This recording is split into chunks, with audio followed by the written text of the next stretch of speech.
Hello, everyone, and welcome to the Supernatural Substation, your last stop before the unknown.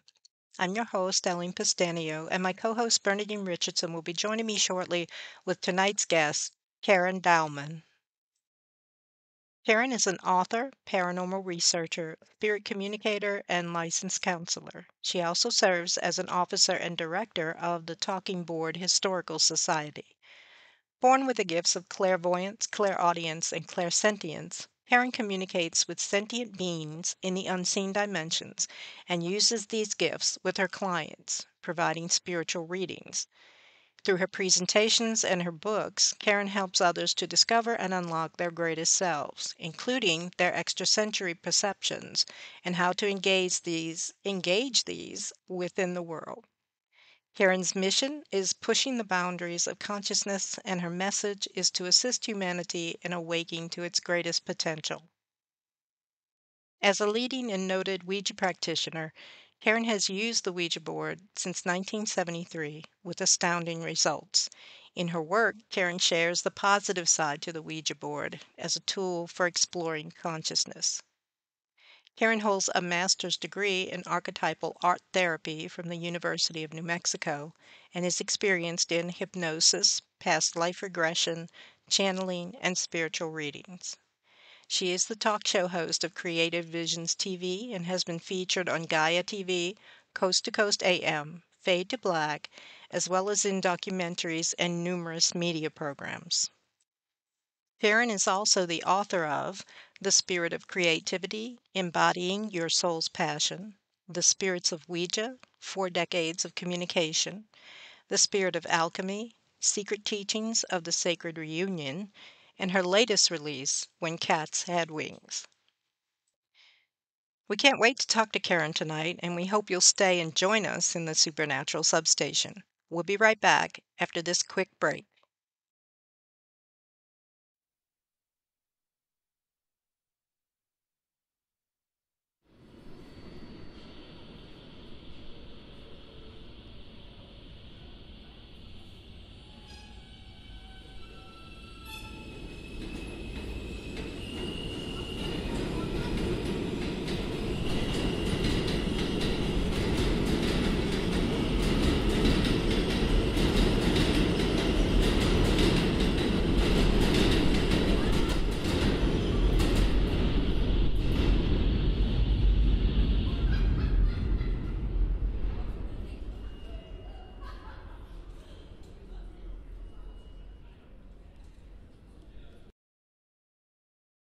Welcome back, everyone, to the Supernatural Substation. And my co host, Bernadine Richardson, has joined me. Hey, Bernadine. Hey, Elaine. How are you? I'm doing okay. All right. Well, that's good. In this crazy Louisiana heat. Oh, my gosh. We are, oh, gosh. I mean, 100-degree heat indexes every day, y'all. And since we're like the first threshold of the hurricanes, and I don't like how it's looking with this heat. I can tell you because the Gulf is heating up, and you know, I hope there's not a Yeah. I'm going to knock on wood and say no evacuation in our future. So we got off pretty good last year. Well, listening to us babble too is our guest tonight, Karen A. Dahlman, and it's great to have you here, Karen. Welcome. Thank you for having me. It's great to be here. And talking about weather, we hit a high of 102 today over in Arizona. Where I Wow. am. Okay, that's your temperature high, right? Oh yeah, that's we've actually been up to 110 already. So yeah, it's I think it's hot in a lot of places down here. The whole country. Well, we have the heat index. I think we got up to like 90, 95 or 96, but with the humidity and the heat index being over 100, it's miserable. It's it's typical Louisiana. Everything feels like a swamp no matter where you are down. Mhm. So, I guess y'all are dry out there, but here it's like you walk out and it's like you walk into this fauna, especially if it rains. If it rains and then the sun comes out, oh my God. You are doomed. You can't even breathe. But well, hopefully we scooch by the hurricanes and you guys don't have any problems out there. So, but Karen, why don't you tell us a little bit about yourself? Because there's so much to know, and we have so many topics that you could cover. But tell us a little bit about yourself, and then we'll go from there. Okay, sounds good. Thank you. So, I'm sure having me on your show because of the paranormal and my work within that field. I've been using the Ouija board and specifically channeling with it since 1973. So I've been using it for a very long time, and I share and write books. I speak about my experiences, and when people choose to use this tool, I help them have really good experiences with it. So I would say my passion is definitely communicating with the unseen dimensions, and I do that on and off the board. My specialty is channeling using the Ouija board, and I thoroughly enjoy exploring what's out there, what things that are beyond our typical senses, and we're talking about getting more into the sixth senses and beyond. So I consider myself an avid explorer. I'm super curious about what else is there, and I'm just out there doing it, taking it on step by step for all these years. Well, that's great because we need more people who are brave like that and willing to share their experiences, good and bad. Because the when you get into Ouija, you do have good and bad experiences depending on who it is. But you've been doing this obviously for a long time, and so when you were young, did you already have some clairvoyant abilities, and doing Ouija for over 40 years. You must have started when you were very young with it, but you already had this sensibility to the psychic. So when did you realize that, the first time that began to realize you had these abilities? You bring up a very good point. Yeah, I came into this world, and I can remember back to the age of 2 that I was already seeing and experiencing things that other people said they couldn't see. I learned very, very early, by the age of 4 or 5, that I needed to not talk to everybody about what I was seeing because I was considered that's silly, that's crazy, you're making stuff up, make believe, you just got a creative imagination. Don't talk about these things when you go to school. But I had what a lot of people have is, you may call it imaginary playmate, but mine was definitely not imaginary. Has been around me my whole life and is still around me. And then that was probably my first introduction to what lies beyond our typical senses. And I could see this being, I would talk with this being. This being would change sizes depending on where we were, how we were playing. And it was a very friendly little guy. He almost looks like a little sprite, like a little elf. Hmm. His name is Daki, Daki, Daki, Daki. And he came back to me in my third book I wrote. He wrote part of that book. He just all of a sudden appeared and he started channeling through me, and I put his story, part of his story in that book, which was written in 2015. But yeah, I've been using actually the Ouija board for 51 years. I'm on the 51st year right now. But I had these experiences, clairvoyant, clairaudient, clairsentient, all these different kinds of clairsenses before I even got involved with the Ouija board. The Ouija board did not enter my life until the age of 8, Hmm. when some friends down the street introduced me to it. But I really didn't even know what it was at first. So you must have met it the way most of us do, like at a slumber party or a bunch of kids get together, or is that how you encountered it first time? Kind of. It was just I had two little girlfriends that lived down the street. One was my age and one was a little older, and she was her older sister by 2 years. And they just said, "Hey, let's go play a game. We have this game we want to show you." And they pulled it out from underneath their bed. They called it a game. It was in a box. It was the Ouija board. And I was like, "Cool. What do you do with that?" And they said, "Well, watch. It moves around this little indicator. This little they just said this little plastic piece. I Hmm. call it planchette or indicator now, but they said this little plastic piece moves around. I go, well, that's stupid. That seems boring. They said, well, no, because you talk to ghosts. I was like, okay, ghost, you got my ear. So show me what you do. And it started moving. And I thought, nah, they're pushing it. They said, hey, Hmm. try it. So I put my hands on the little indicator with one of the girls, and it started moving around. And I was like, you're pushing it. She goes, swear I'm not. I said, well, I'm not. I want to see if this really works. It just worked immediately for me. But here's the kicker. They said, we're going to show you now who we like to talk to on this board. And I said, okay. And they started moving around. They started getting messages, and I said, "Who is this you're talking to?" And they said, "It's our dead sister." I said, Mm. "What? You have a dead sister?" I never knew that until that moment. They said, "Yeah, the older girl who was 10, we were 8. The 10-year-old said I had a twin that died shortly after birth." And I said, "Well, how is this possible? I mean, how is she talking to you when she died as a baby? Goo goo gaga?" And they said, because she was spelling out words. She said, "No, she's growing up on the other side. She has a Mm. whole life and is in parallel with us and is with us." I said, "My goodness, this is crazy. This is awesome." So I run home. I tell my parents. I said, "It's true. What they teach you in church, there's an afterlife." And I already believed in it, but I was like, I had proof now. Besides just my friends and my imaginary friends my parents told me I had. I said, this is really cool. This is just amazing. And they said, "Well, how do you know this?" And I said, "We used a Ouija board." And they said, "Oh, yeah, right, sure, wink, wink." And I said, "What, you don't believe me?" And they said, that's just a silly thing. You push it." I go, "No, it works." I said, "If you don't believe me, Santa Claus will. And I'll ask Santa Claus for one for Christmas." Well, December 25th, 1973, I received my very first Ouija board from Santa Claus. And the Mm. rest is history. Oh, wow. Mhm. Wow. Probably really Santa brought it too. Yeah, there you go. And I have it. I have this wall of Ouija in my Mhm. office, and it's let me see, 6 feet one way and 13 feet the other way, or 11 feet. And I've got 3 rows of them. And I got boards everywhere, all around me. And that board, I still have that board. It's really in pristine shape. Although I used it all these years, I always just took really good care of it. And the planchette. I just really appreciated this tool so much that I collect, and I still have my original board. Mhm.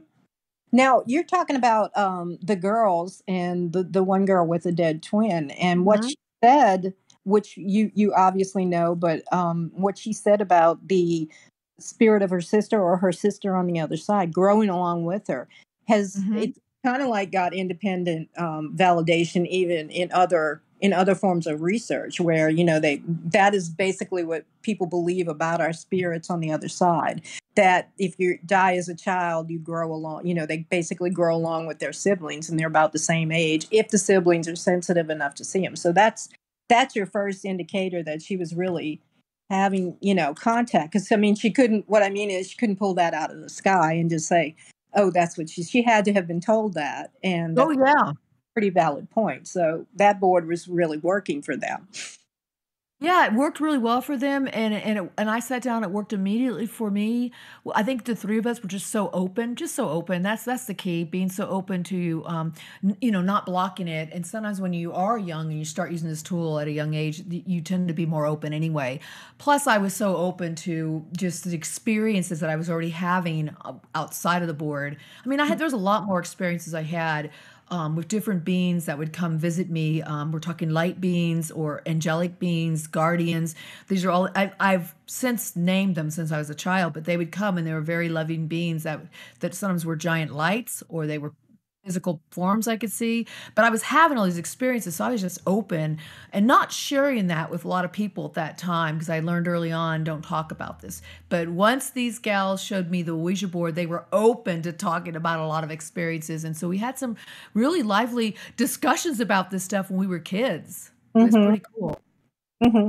Yeah, I was given one. It's when I was, I don't know, I think around 6 years old or so, and Wow. I think I was a little too young for it, even though I was already having experiences of seeing spirits, ghosts, and entities, in the house that we lived in. It was initially for me boring. I mean, that's the first thing Yeah. as a 6 year old. Well, no, alone.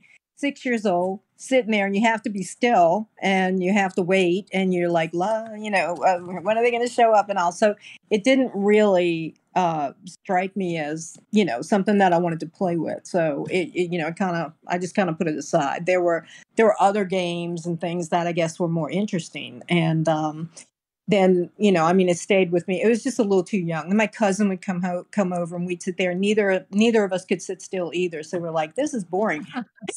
So I had took the planchette and would draw. I'd drawn on it. I had written the monkeys or whatever I was in at the time. Maybe. just throwing stuff on the bottom of it. And, it's not that I didn't believe in it because I mean I had already seen ghosts and stuff like that, but I was still putting it all together in my mind. And I was like, well, if this is how you communicate with them, why do I need this when I see them walking around the house? So that's kind of how I felt with it. And then, well, I'll get into a little bit later. Some bad things happened with it relative to my mom, and so eventually she threw it away. But Mm. it's interesting. So tell me about Daki. Let's go back to him. Is that your spirit guide? And was he with you when you were experiment? You say he really helped you write your third book, which is The Spirit of Alchemy. And Correct. would you consider him your guide? He And is a guide. Yes, he's a guide. But when as a child, I just thought he was just my little spirit friend. I knew he's from another dimension. I didn't use those words, but I knew he came from somewhere else. And I could ask him questions about anything he'd answer. And I remember asking him, well, who are these people that say they're my parents? I go, are these really my parents? He said, well, yes, they are in one sense. But he was fun. He was more playful. It was we would just play with my toys together. And he can move the toys. It wasn't like he was a spirit being, but I know he's from another dimension. I'll say Mhm, it that way. He's very, very physical.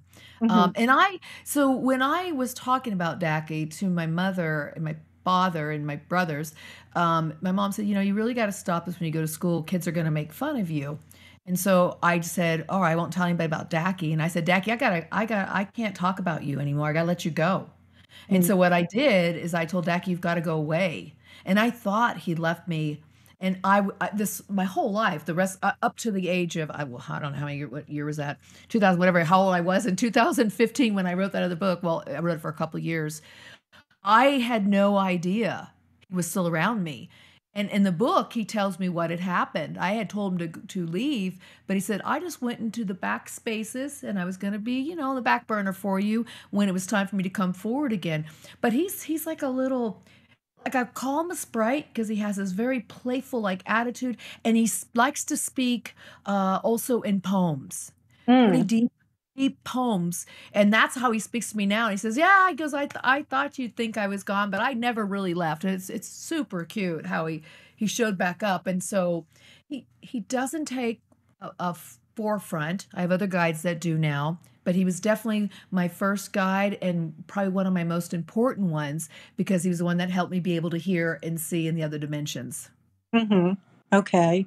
So then as you grew and you were continuing to explore the Ouija board, and I'm sure that brought you into contact with other studies of the supernatural, et cetera. But as you increasingly used it over time, what experiences did you have? Some people can predict the future, earthquakes, stuff like that. Some people can talk about ancestors that they see, and so family members that passed on, visit them and convey messages. So what was your experience like, as you began to use it regularly over the years?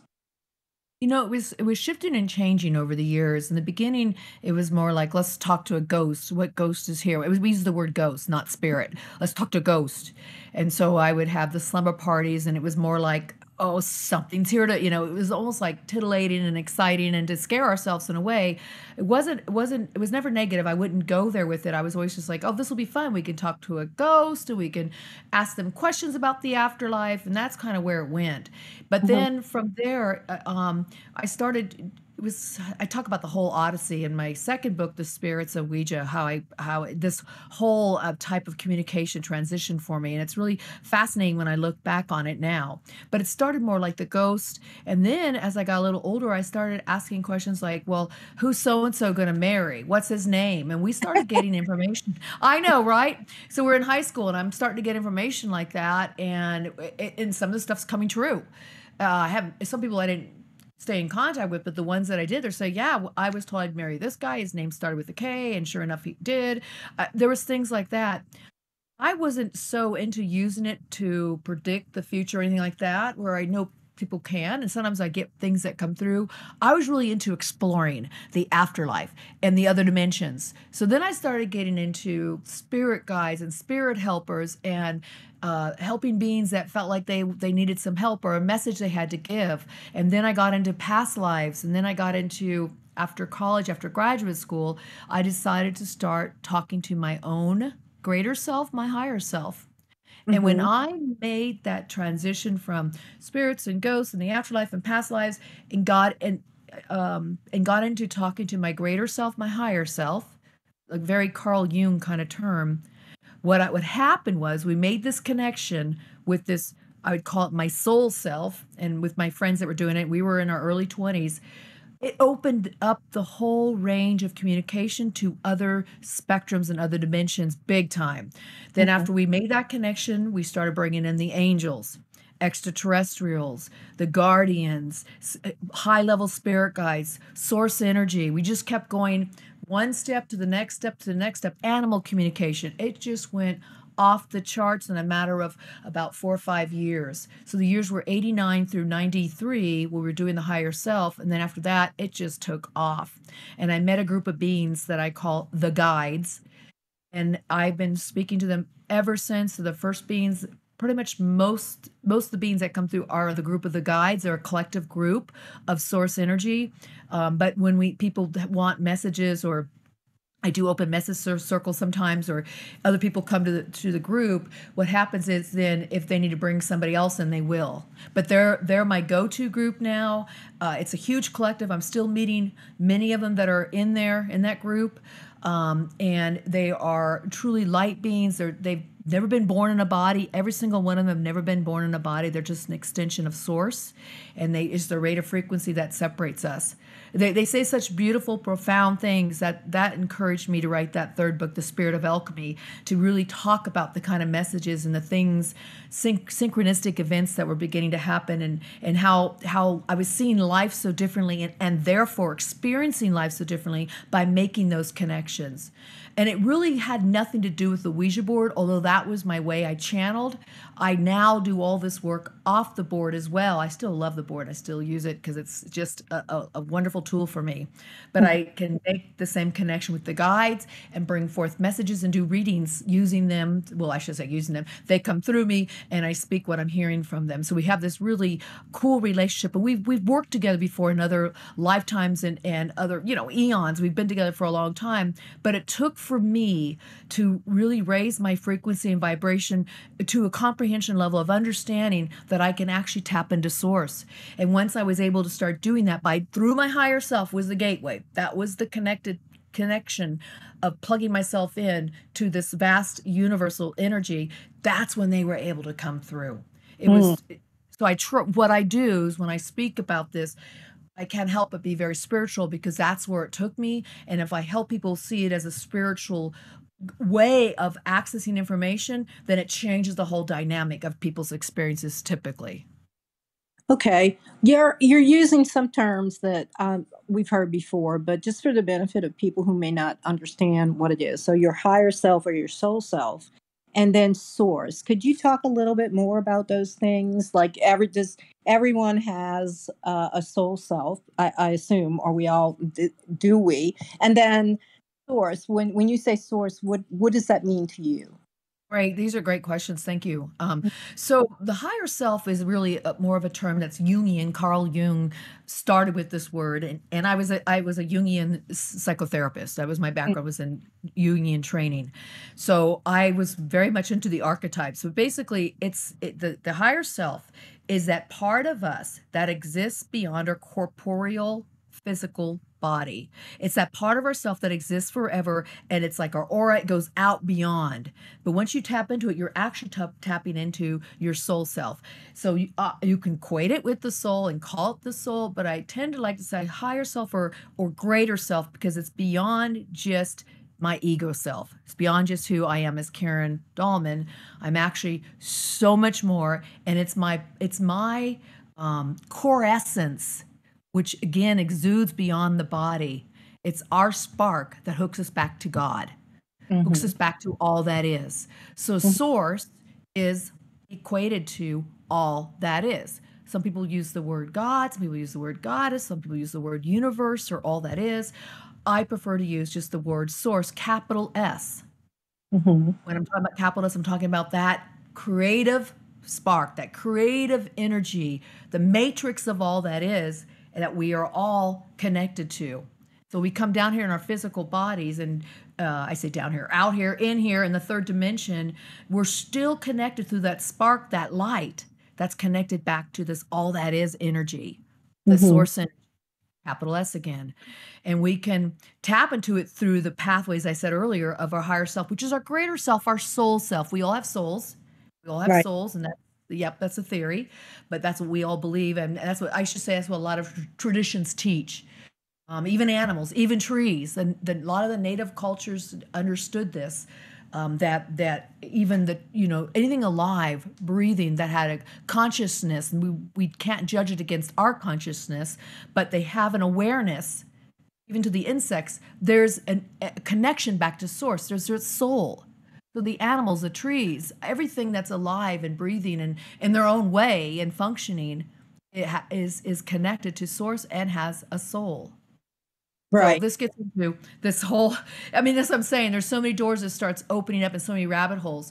And people sometimes say, well, I just want to know about Ouija. Well, it's hard for me to teach just Ouija and talk about it without really going into what we're doing when we channel. Because I consider what we do when we use a board channeling, and there's ways to learn to do it so you can make these kind of really cosmic connections. Now, you said you basically when you started that, you said down here, and then you said, where we are or whatever. But it's like, you're right about that, because we are really down here, because we're like stuck in this material reality. And that's, we're inside material reality. And so it is down here when you think in a spiritual sense of, going up through the planes of existence and, through the astral and the mental and all to the supernal and all. So we really are in the lowest form of manifestation here. So, which is why we have so much chaos and upheaval and illness. And, these are the things that we're plagued with and all. But yeah, I understand.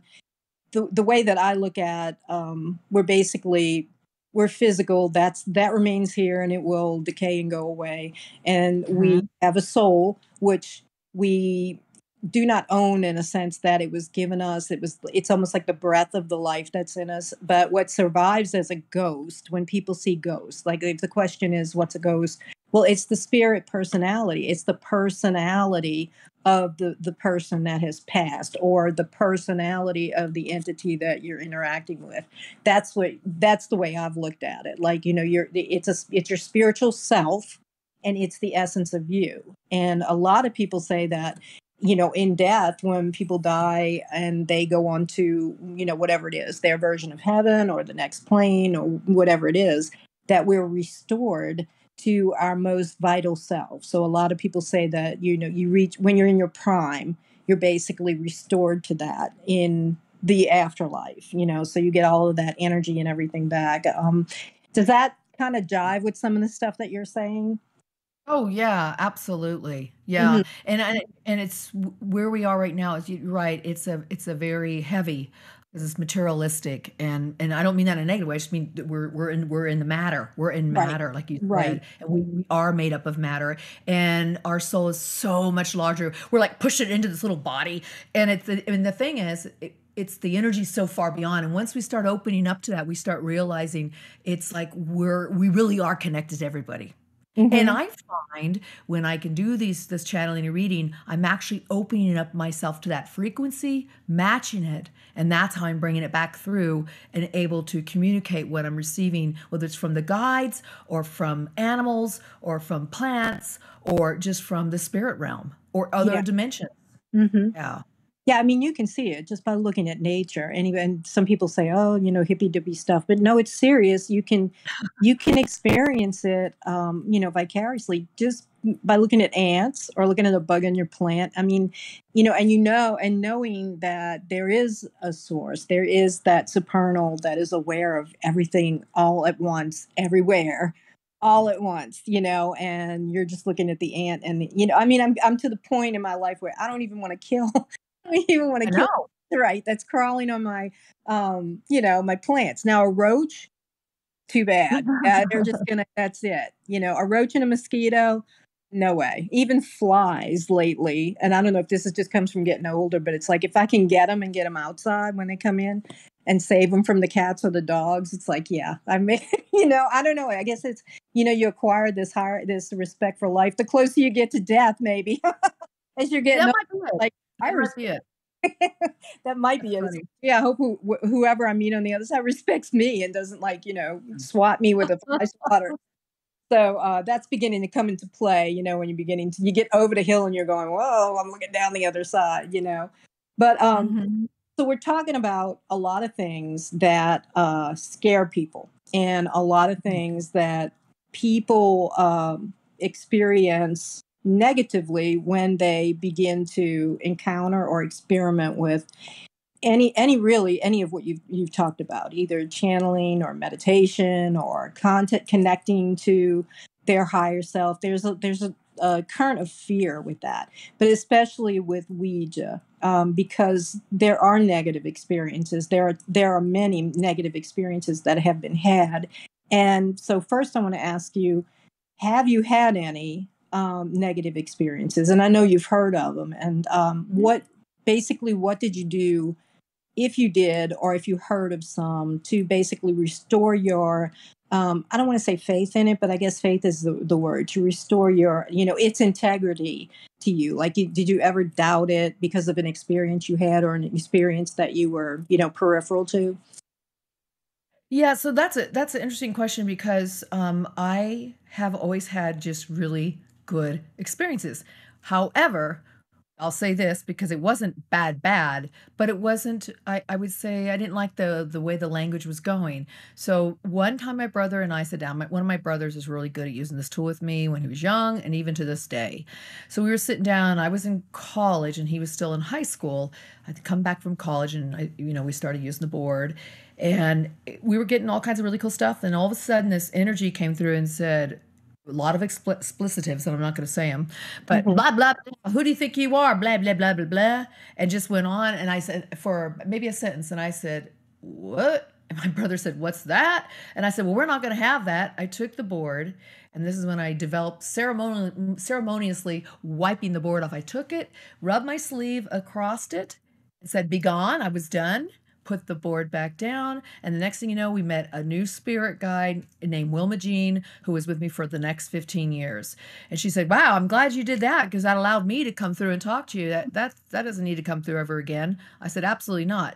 So I learned in that moment, because you said, what did you do? I learned in that moment, if somebody was going to talk poorly to me, it didn't matter if it was spiritual energies, other dimensions, or person in this life, I was going to say, not having it, which is basically what I did. I got really strong in myself, and I believed so much in this tool because at that point, that was what year was that? That was 1985, and I already been using the board for about 12 years. It was just really cool experiences, neat stuff.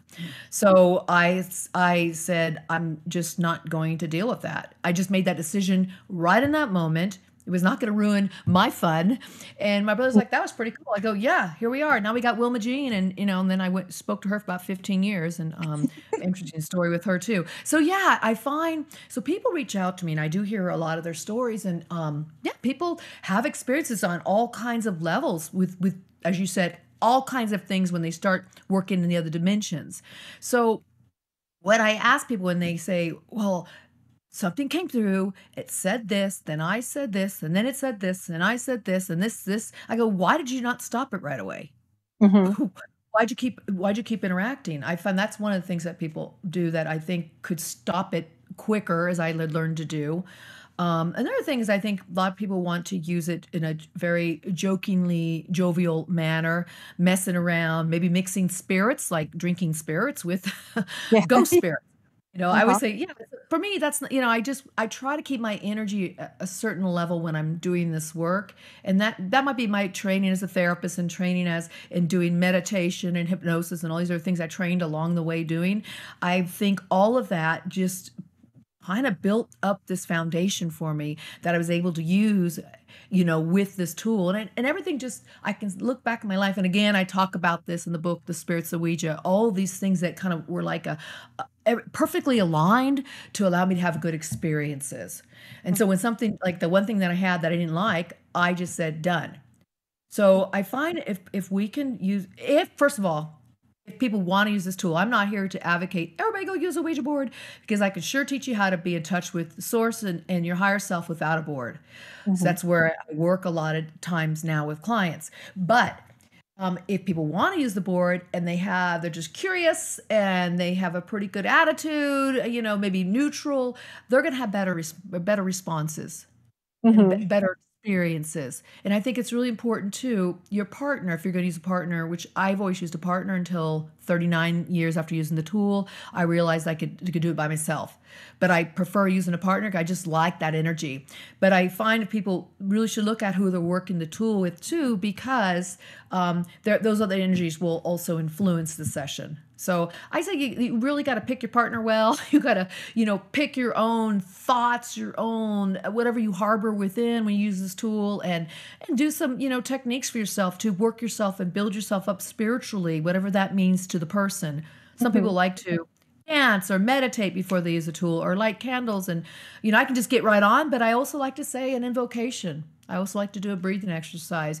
It's just we find our rituals that help us move into this space, and I use them in other ways now when I channel. So Mm. yeah, it's just I think people can learn to use this tool and have good experiences, but they might have to alter something, the way they were used to doing things, or how they approach life. That Mhm. influences it too. And how they approach the board, because a lot of people, Correct.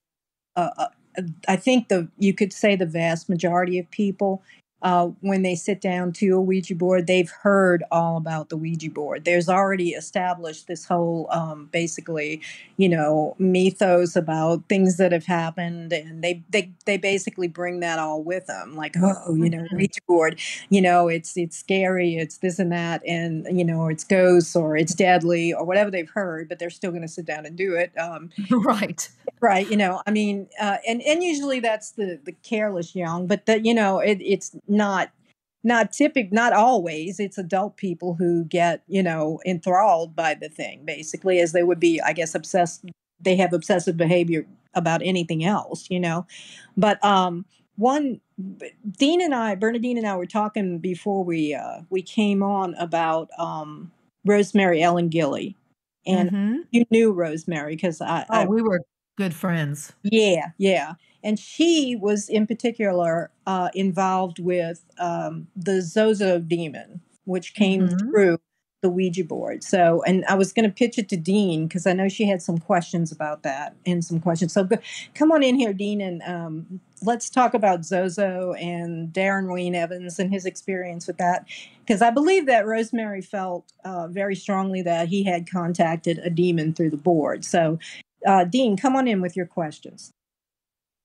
Yeah, I wanted to ask you about, well, when it comes to the Zozo thing and people doing negative things with the board, um, I know when we do investigations, paranormal investigations, we use tools, the EVP recorder, Mhm. our EMFs and dowsing rods and all the gadgets we use. Um, Whenever people use the board and, like you said, maybe drinking and cutting up and using provocation to tease the spirits, that's, I feel, would be a good way to get bad things to come through and I then would take it home concur. with Mhm. you. Yeah. I would concur. Have you ever, I want to ask you this on the side,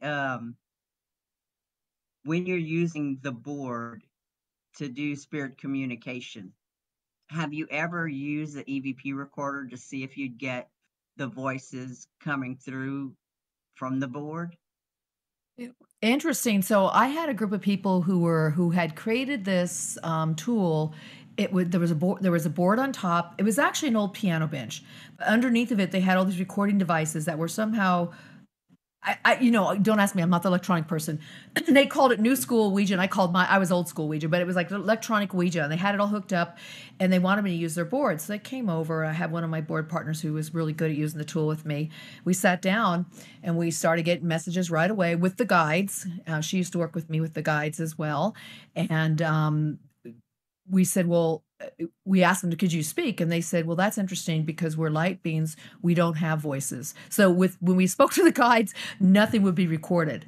Now, I have done other Ouija sessions where people have had recordings and voices coming through. I remember we did one. I was in the UK at a paranormal event, and after the event was over that one day, 5 or 6 of us.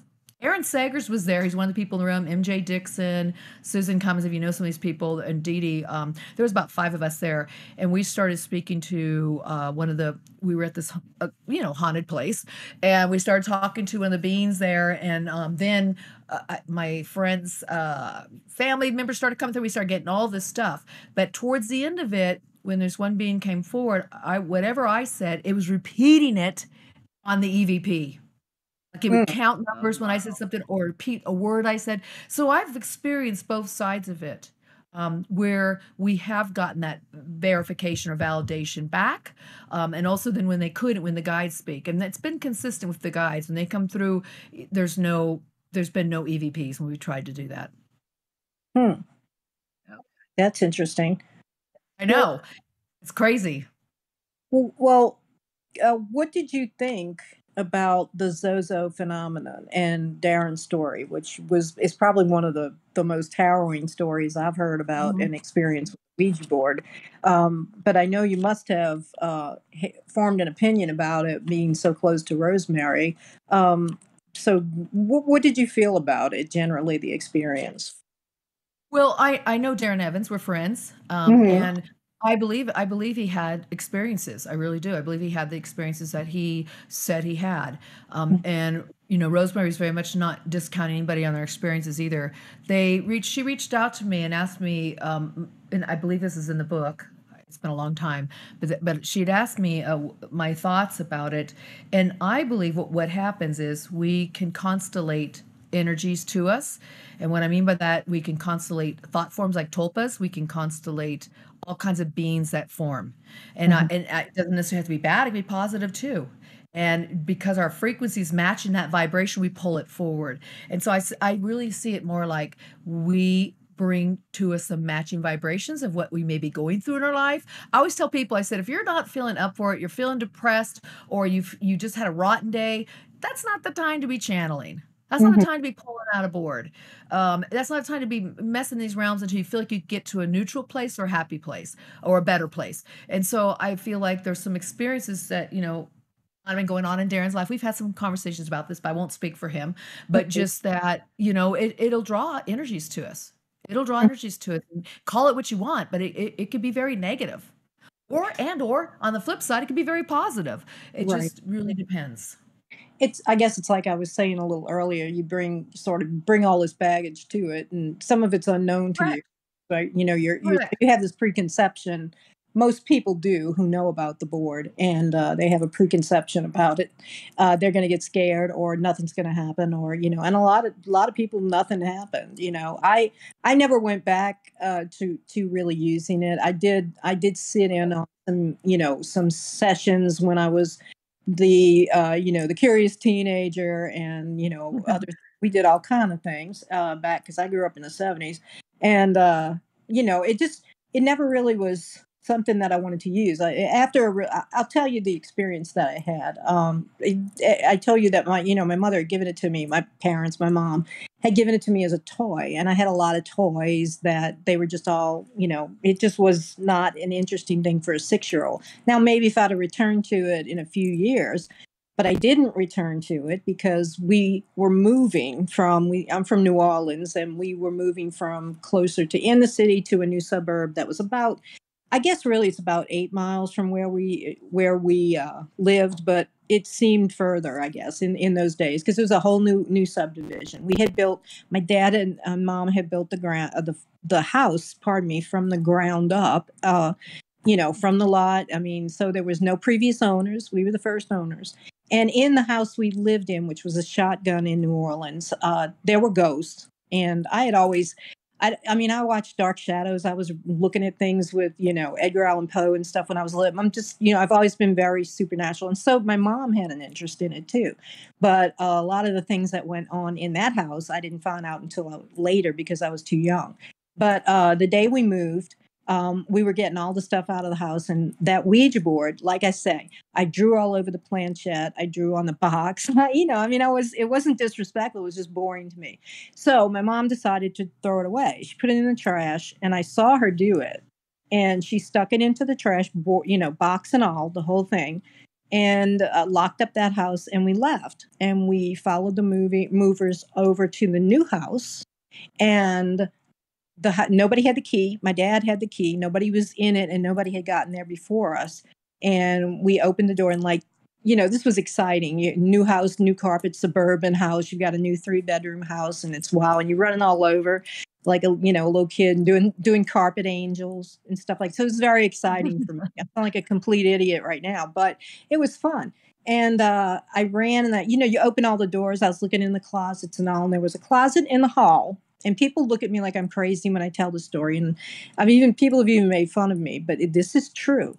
Everything that I can say that I'm saying is true.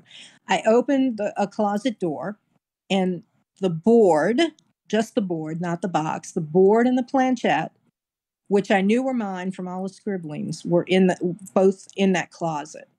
They had now.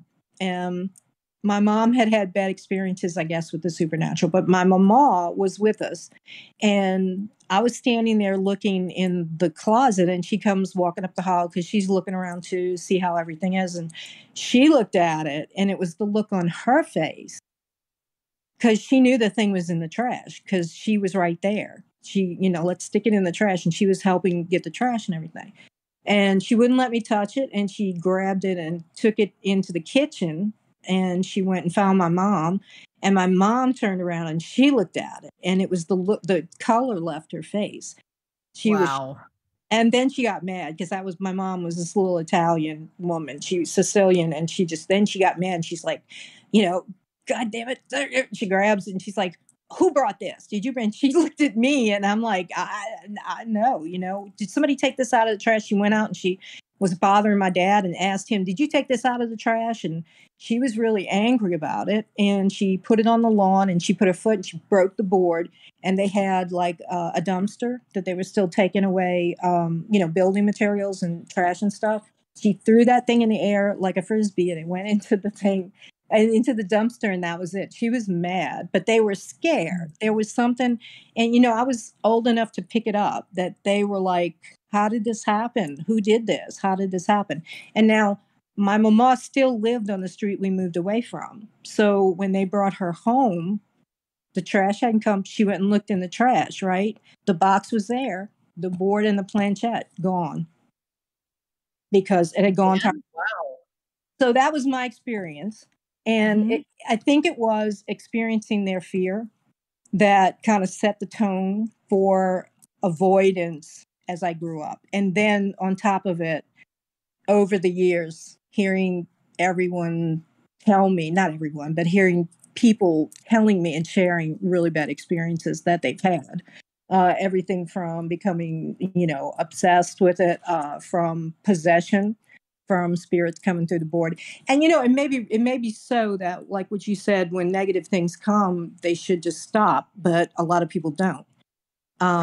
Maybe that's it. I really, it's a simple thing to say, but you really never thought about it. It's like, why continue with what, something bad going on?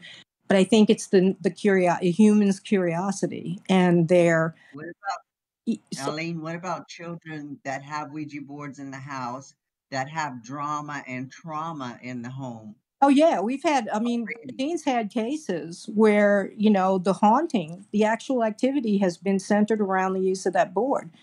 And so it becomes a very serious thing when you've got little kids that have used it and brought this into the house. And now you've got, I've always looked at it as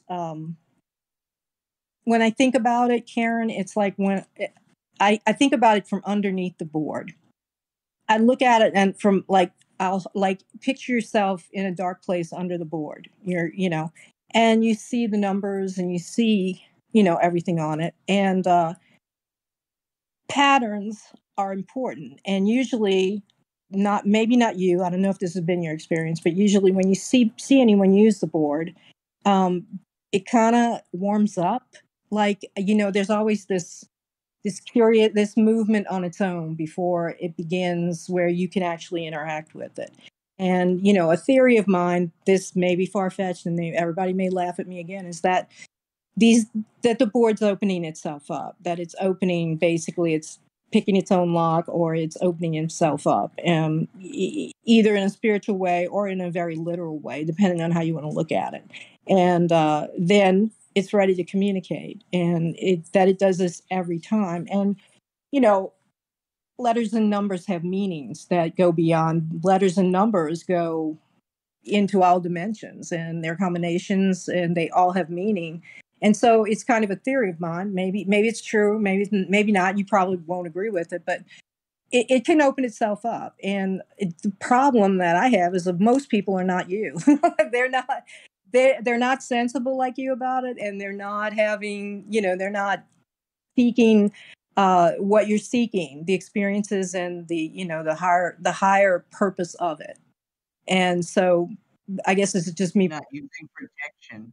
Yeah, right. And most people are just, they're trying to talk to dead people, ghosts, and demons. Basically, that's what they're trying to do. They're trying to talk to ghosts, demons, and Bloody Mary. And then the next thing you know, they're calling Dean. They're like, we've got something in our house, and we were playing with the Ouija board. So I mean, I don't know. How do you feel about that? That's my experience. And it was I love your experience. And so what I want to say is that's amazing. And the board became an outport. I mean, it went from one place to another. I mean, that's just wild. I mean, that's really cool. And I've heard of apports. I've never had an apport happen to me, but I know people I trust who have. And I think that's just an amazing, amazing experience. But I get it that it's scary because it's outside of a normal experiences of what we're told is normal, right? Or how we're raised. Mm-hmm. Yeah. So I can see why there'd be fear. But who gave you that board to start with? I mean, was that? Yeah, it was my mom who bought it as a toy. I mean, it was a toy. Oh.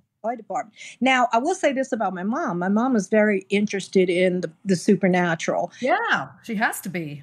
I don't know whether knowingly or not, but she never used that board. Not to my knowledge. She never used it. But her interest in, I would say, spirit communication, and she was involved like in that first blush of interest in the paranormal in the 1970s, the 60s and the 70s. Hans Holzer, when the Warrens started doing their work, Sylvia Brown, when all of that was going on, and Edgar Casey and all, she was involved in all that. And my aunt was kind of her partner in it and got her into meditation and all this. Now, she was nowhere near in the mindset that you are. And she never would have been, because her main purpose was, I think, communication with her grandfather who had passed. I think that was the impetus, for interest in seeking out psychics, seeking out tarot card readers, seeking out meditation, etc.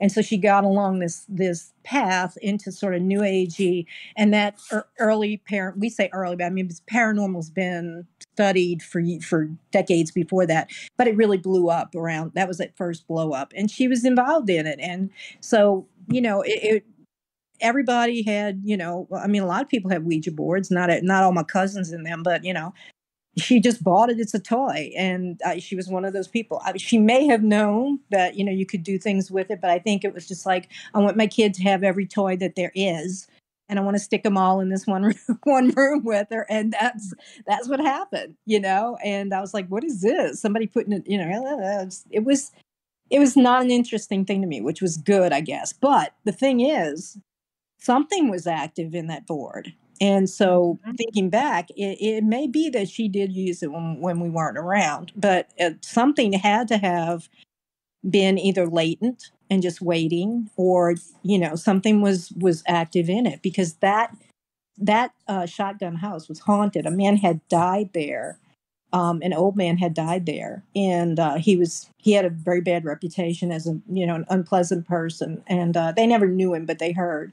And she would hear all kinds of things. I would hear it. I saw my first ghost in that house. The first ghost that I saw was in that house. And So that was my earliest, exposure to it. That house was haunted. So here we had a spirit board in a house that's haunted. I can't say if my mom did use it, but it may be that something just attached itself to it. And, but that is a true story. Everybody laughs at me. I was speaking at a convention, and Dave Schrader laughed at me. He was doing a panel, and he laughed and made fun of me in front of everybody. But this is a true story. I don't think it's funny. I think it's really interesting to it was hear.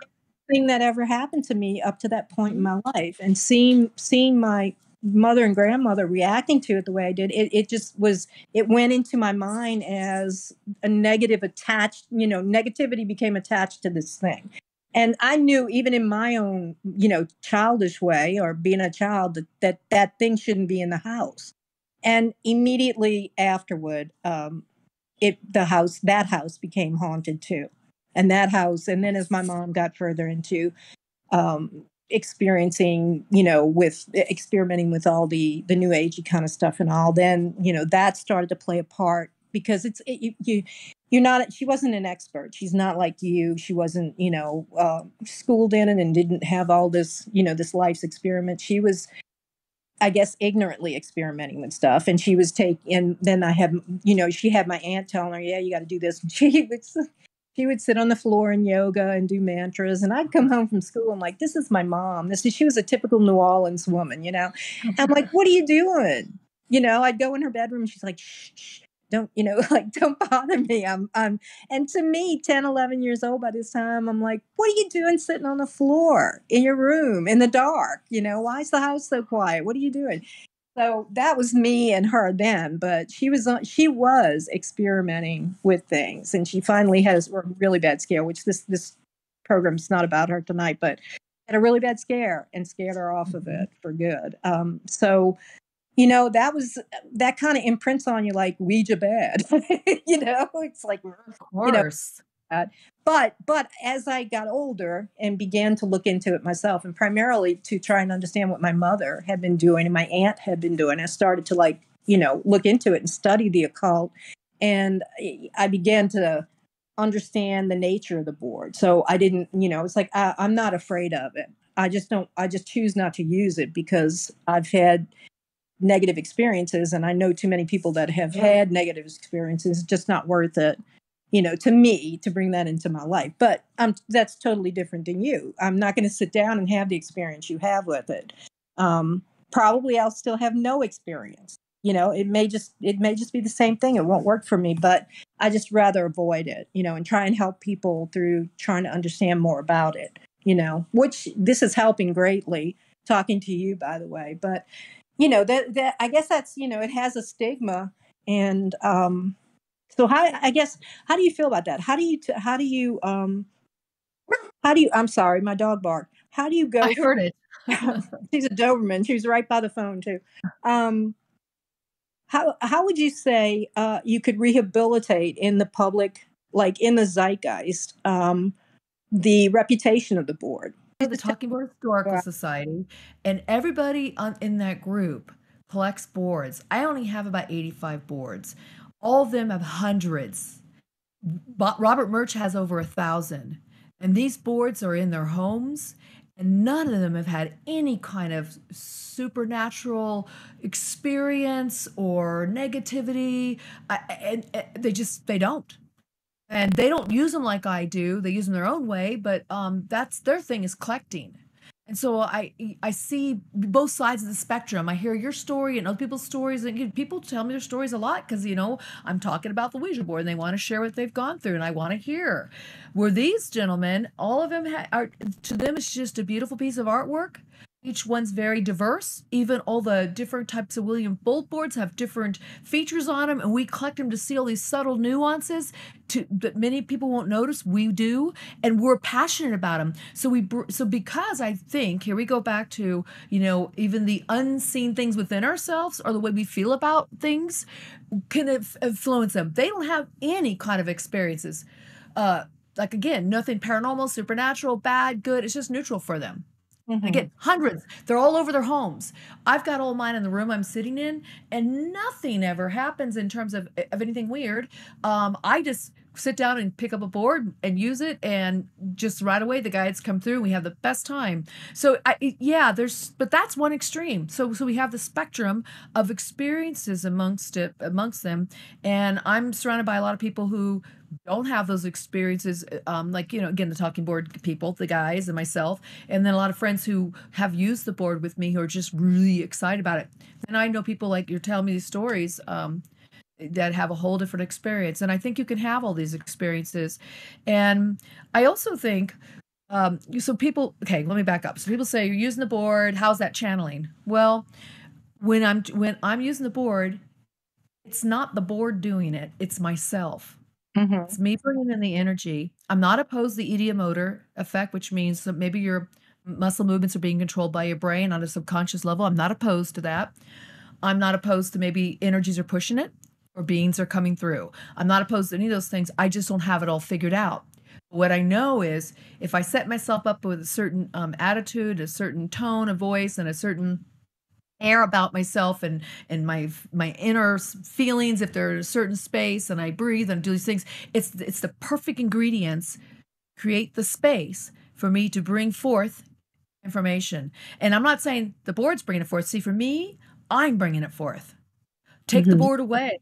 And I've really learned this. I've learned this after I stopped using the board and started channeling directly, bringing through messages or energies or feelings from different beings. And when I do that, they're not coming in me, they're coming to me in an ethereal way, and I'm translating them. Just like automatic writing. I can do automatic writing too. And when it comes through, there's no spirit being in my hand, but my hand can automatically move just like it does on the planchette. But I believe I'm doing it. I believe in terms of I've perfected my abilities to merge with these energies, to allow that merging to move the planchette or move the pen or move the keyboard, my fingers on the keyboard when I'm channeling that way, or help me move and get out of my mind when I'm channeling directly with the energies coming through me. So I see it a little differently. I see myself as owning the experience. It doesn't, the guides don't come through without me there, is what I'm saying. I'm the piece that allows them to come. Wait, I'm sorry. People that use tools, do you feel that the intent that they go with, like bad intent, good intent, happy, sad, depressed, whatever that intention is that they're trying to get is what they get? I believe that's a big factor of it. I think that's a piece of it, but it's a large factor of it, absolutely. And I think also, I always tell people, I said, how do you see yourself within the bigger picture of life? Are you a pawn, or do you think you're actually co-creator with some things? Yeah, things happen, but how can we pivot and co-create in a different direction when things happen? So I always look at it's so very psychological for me too, you guys. It's spiritual and psychological, and I think you hit on something huge, Bernadine, by saying intention, because intention really, whether I'm on the board or off the board or just in life, it's how I intend to interact with somebody, how I intend to carry myself that day.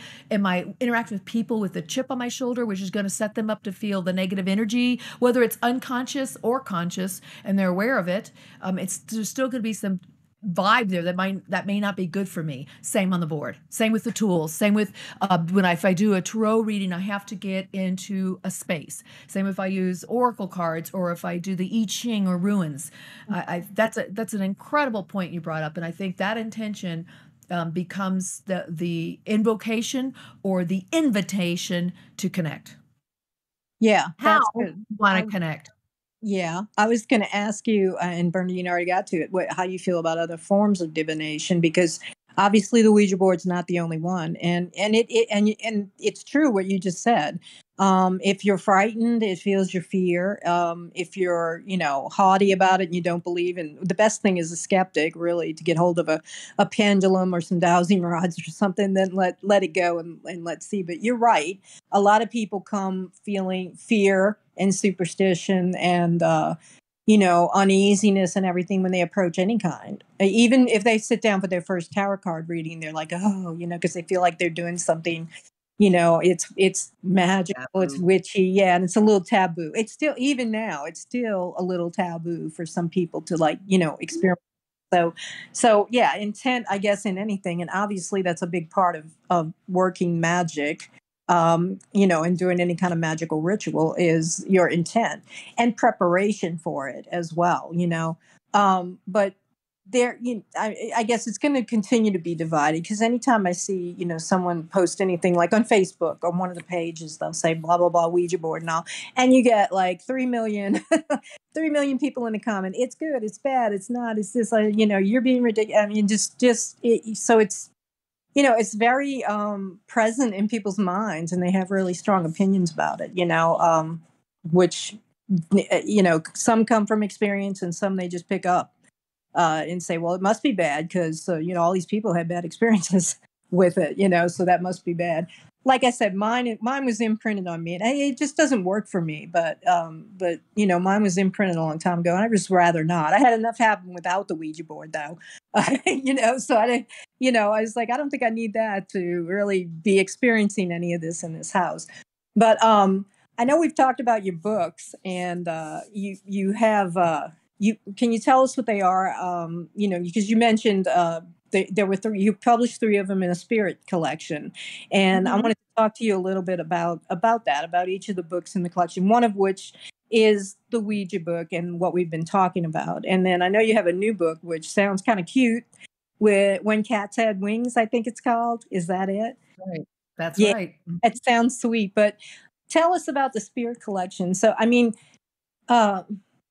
Would you recommend someone who's interested in it to read your books, maybe to help change their opinion about how they do divination or approaching the tools of divination and, magic? What does your series hope to instill basically in the readers? Well, The Spirits of Creativity was my first book I wrote, and I actually wrote it back in the 90s. And back then, in those days, I was a practicing therapist, and when I was actually using the Ouija board to channel a lot of the messages in that book. But they said you should not use the word Ouija. You should not talk about us as spirit guides or anything. Just share the information, and the information is really about empowering your life, so you can help create synchronistic things to happen, but also to be aware and acknowledge that, as well as be more co-creative, as I mentioned that word earlier, within your life. How to craft the life of your dreams in a creative way. And I was an art therapist, an art psychotherapist, and it's not about necessarily learning how to paint, but I have a lot of really cool exercises in there that I've used with clients that have actually helped them to empower themselves. That book was written with the help of my spirit guides, and they said, just don't mention us, but they were like my editors. They were also like my agents. They would say, all right, today you went deep on that topic, but I need you to go deeper, make it more personal, come back and they give me critique, and then I go write some more, and they go, that was pretty good, now let's go on to the next topic. And so they helped me align that book with the topics they felt were important at the time. But I didn't publish it until 2012. I went through a really amazing wake up in my life. Hard times, let's call it that, but it was an amazing wake up because I see where I am now, that I had to put it away. But when I pulled it back out to publish it, it was still very timely. Then people said, well, you didn't mention Ouija in the book. I said, yeah, I said I didn't mention Ouija in there because I wasn't supposed to. I said, there's very much spiritual information in there. But then people said, we want to know how you do this. That's the spirits of Ouija. That's like the step, the secrets, the tips, the techniques, the tools. If people want to use the board, I've been told this many times, that's a good instruction manual. And it also gives you kind of some of the stuff I was talking about, how I started working with the higher self, and I started communicating with animals and angels and so forth, and the guides and all these different spiritual beings, but also the do's and don'ts, and also how to set up a good session and how to have more positive experiences. So I covered that in that book. And then the third book, The Spirit of Alchemy, which is the final chapter, or I should say final book in the Spirit series. This was where I went. It talked about the board on a more advanced level, but it got into the esoteric information that we're talking about today. But I use the metaphor of alchemy literally, because I talk about the alchemist, but also for ourselves in terms of how, when our life we have crappy things that happen, we can learn to transform those things in our life through processes. And these processes I talk about are about connecting with your higher self, connecting with your spirit guides, connecting with source energy. And how to do that, I give exercises in there, but a lot of it is stories I share that have the real stories that in my life or other people I knew that actually help them move in that direction too, to feel more empowered on a more spiritual level now, so you can start accessing some higher wisdom and higher guidance. That's probably, that book is like my heart. And that's where Daki reappeared. And I got myself reacquainted with Daki, who I thought I put away at the age of 5. So then this last book we just published a year ago, I say we because it's not my book only. My cats have always been channeling with me when they were alive on the board. So you could very much talk to live living things through the board. Again, it's just channeling. It doesn't have to be dead. So I connect to the animals, and then it comes through as messages. So the animals started coming through, and that happened in 1996, January 26th. I was sitting there using the board with my board partner, and we're talking to my angel Mary, and his angel, and all of a sudden Mary Angel said, "He wants to talk to you." And I said, "Well, okay." She said, "No, this is very different." I said, "Well, okay, bring them through." And next thing you know, the planchette slows down, goes a different direction, and it spells out Hermes. Now, Hermes. Cat? Yeah, it was my cat. Very much a live cat sitting right there in a chair looking at us. I said, "What?" He said, "Yeah, I knew you weren't going to believe it. Yes, you can speak to the consciousness of other beings." And that was mind blowing. I didn't create this.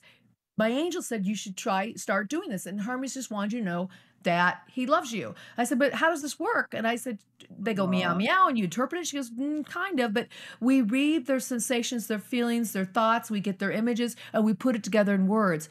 And that's how you channel animals." And so I just took off from there, on and off the board, by the way. And I started just all my animals, and I've done wild animals, all kinds of animals I've channeled. It's really quite simple once you learn the technique.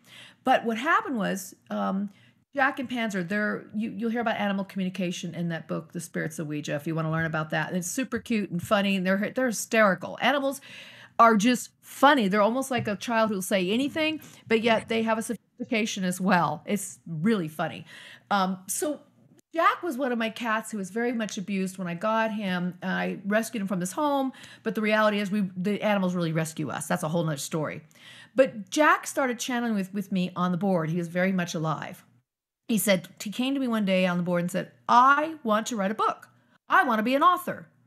I said, "Oh, well, do you have a story in you?" He says, "I certainly do, and I'm going to tell it to you." It took a while to get the story just the way he wanted it, but over a period of several years, and then he died. He transitioned, basically is what I say. He went to the afterlife, and that was in 2019. By the way, it was a week right after Rosemary had transitioned. It was just terrible. So he transitioned, and from there he said, "I've got another story to tell you." He told me three versions. One was about his past life when he was abused. The second one was about him kind of just wanting to help people. And the third was this adorable story when cats had wings. And I said, "Well, Jack, I don't know exactly how you want me to write this. Do I write exactly what you said?" He goes, "You're going to know. You're going to know." So we kept channeling back and forth when he wanted to talk about it. Then one day, it was August of 2023. No, 22. That's it. August of 2022. So almost 2 years ago, I was channeling with him. He's in the afterlife, and I'm talking to him. Oh, by the way, he would tell me the story on and off the board. He'd tell me in dreams. He'd tell me when I'm petting him, and then he would tell me when he was alive, and then tell me in the afterlife. So I was channeling him from the afterlife, and he was telling me some things about his book. Went to bed that night and woke up. And when I woke up in the morning, I heard this stanza repeating itself. And it went like this: "Not so long ago, but within your distant past, lived a hierarchy of angels known as the winged kitty cats." I went, "Holy cow, that's it."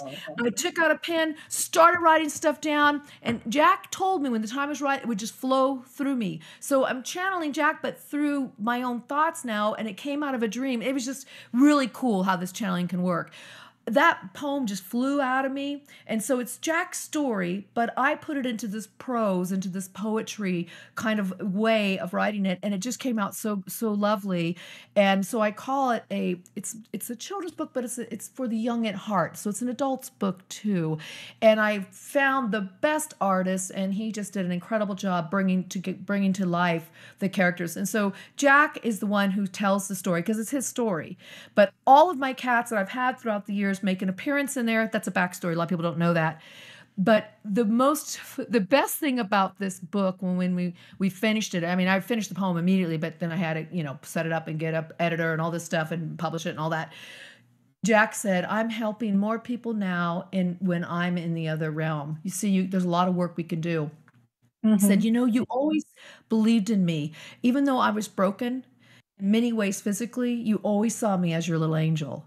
And thus, when cats had wings. I don't want to give the story away, but it's such a sweet story. And what I've learned from working with these animals, first-handedly, not just in theory, that we think we rescue them, they rescue us. They are our master teachers and guides. Mm-hmm. And I never set out to write a children's book or a book of this fashion. It's what Jack wanted to do. And through that process, he really helped me develop some new skills as well as to just find such great delight in that type of writing. That is awesome. That's awesome. Thank you. And I believe that they come to us when we need them. They come to us. They're here for us. And the ones who have passed are all around us all the time. Yes. So I've got a bunch of them, I guess, waiting for me when I get there. Because they're all waiting. But that is so sweet. That really is. And I'm just sitting here thinking about what my cats would be saying. It's interesting. It's a fun thing to do, and how it starts with animal communication. I mean, Jack. So Hermes showed me on the board, but Jack, one day I was just petting him, and that's when I heard, "Have I ever told you the story when cats had wings?" I'm like, "What? Is this Jack talking?" So I get on the board real quickly because that's what I'm really good at channeling. He's like, "Yes, I want to write the story, and I've got to tell you about it." And it took him a while to get it out, but once he got it out, it was like, all right.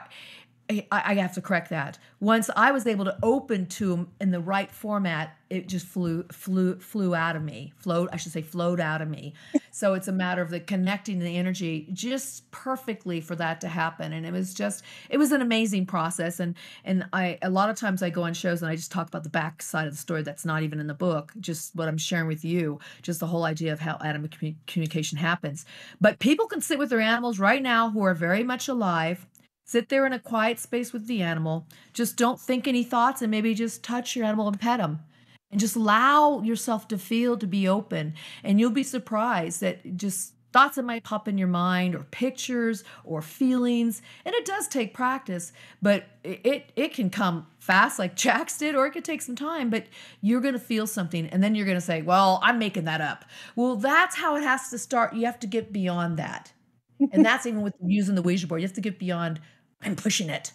And you have to get to the point where saying, okay, maybe I am, but let me go with it. And next thing you know, you're following it. And then it becomes this really self-driven thing, I should say. It's moving, or the animals are communicating to you. It's really quite nice. I kind of know what Mom would be saying. They'd be like, first of all, my cats would be, that Doberman Pinscher. Oh, okay. You don't let that dog in here anymore.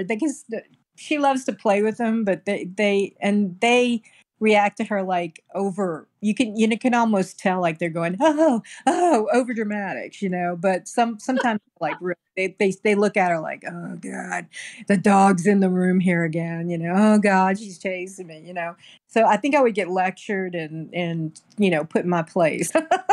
That is so funny. Yeah, you play a game with yourself to give a voice to your animal and let it. And what would you think your animal would be saying? And that's not that far off. And then it just becomes more natural and automatic. And so I have a lot of my cats have transitioned because I've had cats since way back, and they still come to me in their dreams. Like Jack still shows up in his dreams, and his brother Panzer and Hermes does, and Bill William, and the cats that are alive with me, you know, they're here, and they channel with me, all of them. One of my cats, Bear, who's a big white fluffy white cat, he shows up on some of the shows with me, but he named himself on the board. He found me and adopted me, and I took him in. And he just, one day I was using the board with my friend, and the planchette changed just like when Hermes first came through back in 96.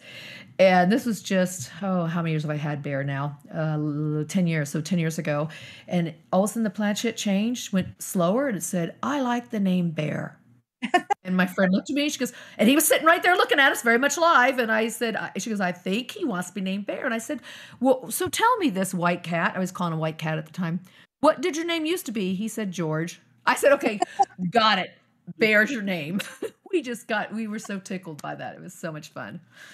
That reminds me. Well, I can tell you this little anecdote even happened today. I went into my room, and I have like a box fan for just circulating the air, because cats, they hang out in there and everything. And I always go look, and I'm like, okay, present and accounted for. So none of them are going to encounter, come out to the dog or whatever. So it's like 1, 2, 3. And I'm like, where's Moochie? My little black cat. I'm like, Moochie. And I hear, la, la, la, la, la, like this. And I was like, what? Where? I hear, la, la, la, and she's behind the fan. She was behind the fan. Oh, it makes that It's not like, where's this? Ooh, And this noise, yes. she's like, blah, blah, blah. And it's almost like she's like, huh.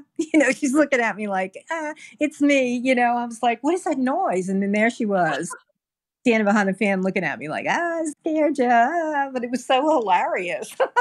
Oh, that's fan voice. That is hysterical. Wow. Yeah. Like, so we're not the only one. I mean, she is, I always call her nuts, because she's just a nutty little cat. It's like if anybody breaks in and, Valkyria the dog goes for him first, the next thing I'm doing is throwing this cat at him. It's like, claws and insanity heading their way. It's like, it's just cute. She was a stray, she was in the line at a Burger King drive-through, and like some of the workers were feeding her ice cream that had melted. And the girl looked up at me and said, if she stays here, she's going to get killed. And I had a friend in the car, and she's like, oh, you should take her. And I got Moochie, right? This crazy cat. She's crazy. And I knew she was nuts when she looked up at me, and she had all the ice cream dripping off of her snout and everything. And I'm like, okay, you want to come home with me, huh? But she's hilarious, but, and I love her. But this was like, she was like, I gotcha. She was just so, and listening to you, and now I know what they're thinking, that, when they do look at me like that, and oh yeah, I'm like, okay, now I know what you're thinking. They're like, look at her, she's so she's stupid. Look, here she comes, I mean, no, and they have such a sense of humor. I haven't met one domestic pet, whether it's dog or cats or even people's birds, or it could be even a reptile. They have this mischievousness, like a fun. They really play off of the people in the home, but I find that they have no problem saying anything. Like you're saying, like you're being the voice for your pets, and that's probably you're probably right, spot on. And then see, talking about it right now, and people that are listening to the show, this might even trigger you to have some dreams with your pets, where they're talking to you in your dream, and you start hearing more messages from them. It's fun. And once you start this, I'll call it a game, because that's how it starts, that it becomes such a real thing you can do, start understanding your animals better. I mean, because we all say, they each have their different personality, and everybody that has any pets or multiple pets or has had pets, so they're unique. They have that personality. It's so you love each one as they come to you, but now I was sitting and listening to you talking, and I was thinking back on looks and, yowls that I have gotten in the past. Like, oh yeah. What did they do? Now I think I know what you meant by that. I mean, honestly, I'm going to be a little bit more inquisitive about it and say, what are you thinking? But then they might just look at me and like, look at her, she's stupid again. She thinks we're thinking. Well, the funny thing is, what my youngest cat, that's new. She's just 16 months old, and I got her when she was just 5.5 weeks old. Just so she's been with me, from the beginning. But she'll talk to me on the board, but she says, "Well, why do we have to do this stupid thing? You can talk to me without the board." But so she's just calling me out. She was just about, I don't know, maybe a year old, and she started calling me out like that. But it's true.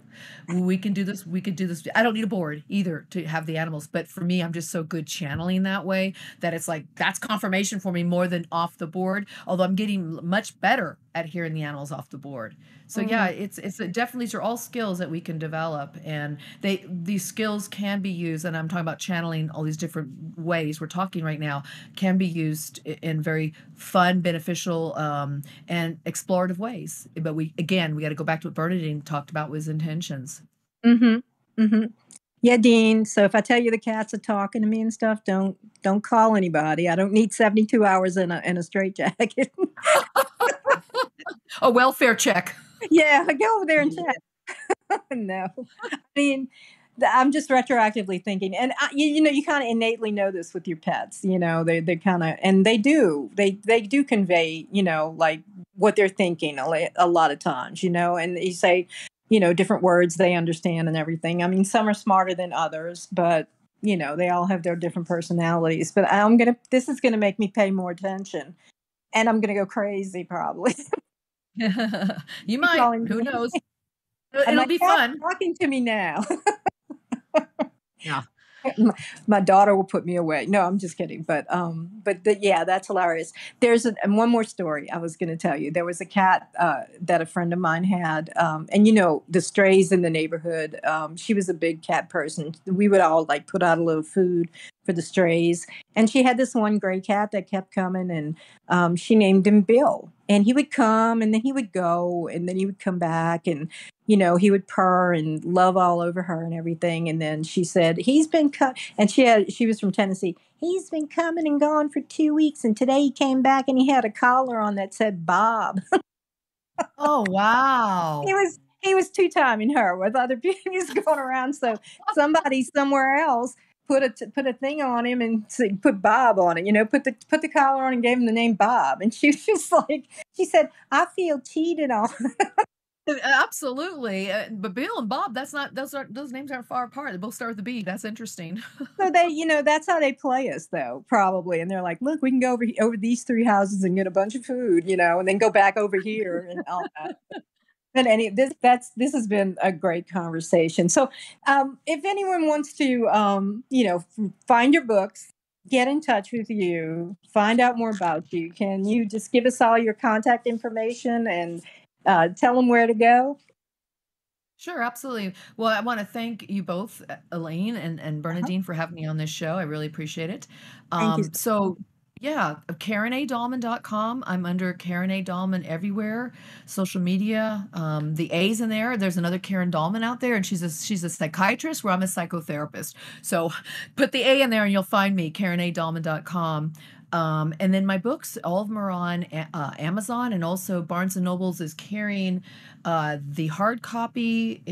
The hard copy of the When Cats Had Wings, it's super nice, and then or a soft copy, which is not very expensive, and that's on both Barnes and Nobles and also Amazon.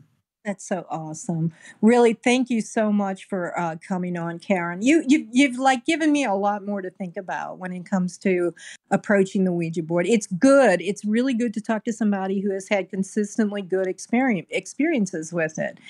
Because it does have such a negative reputation, and some is legitimate, but I mean, I really appreciate you just sharing with us and like opening our eyes a little bit more to more that could be going on with it. Because, all we've experienced, unfortunately, is, get it out of here and burn it, whatever. But, so now I have a new perspective on that. And I appreciate that very much. Wonderful, wonderful. Well, thank you for the lively conversation. I appreciated being here on the show. Thank you so much. And we'd love to have you back in the future if you'd like to come back. I would enjoy coming back. There's always so much more to talk about. So thank you guys again. Yes, thank you so much. We'd like to thank our amazing guest, and we hope you enjoyed tonight's show. If you have, please give us a like and a share, and please consider subscribing to our channel. We'll be back soon with another great guest. And as always, thanks for listening, and good night.